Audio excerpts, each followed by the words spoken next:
আরাবুলে কড়া পুলিশ। আজ ভাঙড়ে পঞ্চায়েত অফিসে ঢোকার সময় তার গাড়িতে তল্লাশি চালায় পুলিশ। উদ্ধার করা হয় লাঠি সোটা, প্লাস্টিকের পাইপ।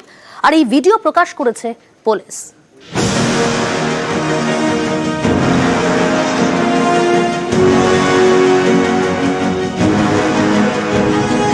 আরাবুল শওকত দ্বন্দ্বে শীতেও গরম ভাঙড়।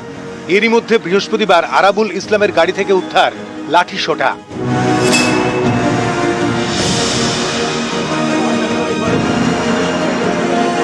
ভাঙড়ের দীর্ঘদিনের দাপুটে নেতা আরাবুল ইসলাম ভাঙড় ২ পঞ্চায়েত সমিতির তৃণমূল সভাপতি। ২০২৩ সালের পঞ্চায়েত ভোটে আইএসএফ কর্মীকে খুনের অভিযোগে গত ফেব্রুয়ারিতে গ্রেফতার করা হয় আরাবুলকে। গত ২রা জুলাই জামিন পান আরাবুল। ৫ মাস জেলবন্দি থাকার পর মুক্তি। কিন্তু ভাঙড়ের বিজয়গঞ্জ বাজার থানা এলাকায় আরাবুলের ঢোকার ক্ষেত্রে জারি ছিল কোর্টের নিষেধাজ্ঞা। এদিকে ওই থানার অধীনেই ভাঙড় ২ পঞ্চায়েত সমিতি। ফলে আরাবুল বাড়ি ফিরলেও তাঁর দফতরে ফিরতে পারেননি। সব মিলিয়ে টানা ১০ মাস পঞ্চায়েত সমিতির অফিসে যেতে পারেননি সমিতির সভাপতি আরাবুল ইসলাম। এরপর কোর্টের নির্দেশেই গত সোমবার পঞ্চায়েত সমিতির অফিসে ঢোকেন।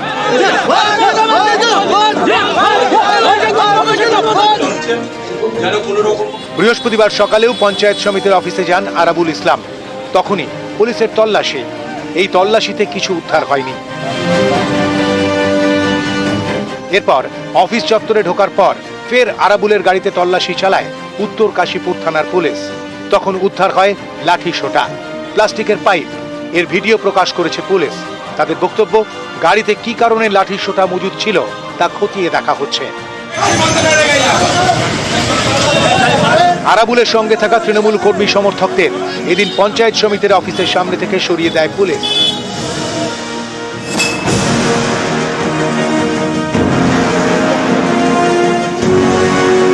তেইশের পঞ্চায়েত ভোটের আগে ক্যানিং পূর্বের বিধায়ক শওকত মোল্লাকে ভাঙড়ের অবজারভার করে তৃণমূল। পঞ্চায়েত ভোটে ভাঙড়ে ব্যাপক ফল করে তৃণমূল। এরপর গত ফেব্রুয়ারিতে আরাবুলের জেল। স্থানীয়দের দাবি, আরাবুল জেলে থাকাকালীন ভাঙড়ের সংগঠনের রাশ নিজের হাতে নেন শওকত মোল্লা। আরাবুল শিবিরের এও সন্দেহ, শওকত মোল্লার কারসাজিতেই আরাবুলের জেল যাত্রা।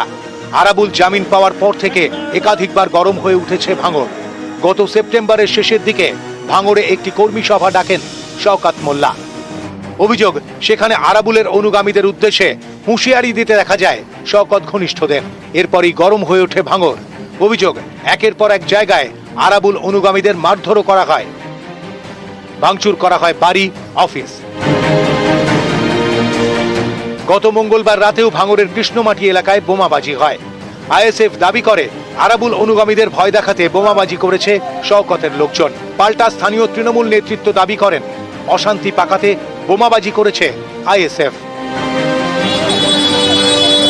এসবের মধ্যেই এদিন আরাবুলে করা পুলিশ। আরাবুলের গাড়ি থেকে উদ্ধার হলো লাঠি সোটা। নিউজ 18 বাংলা।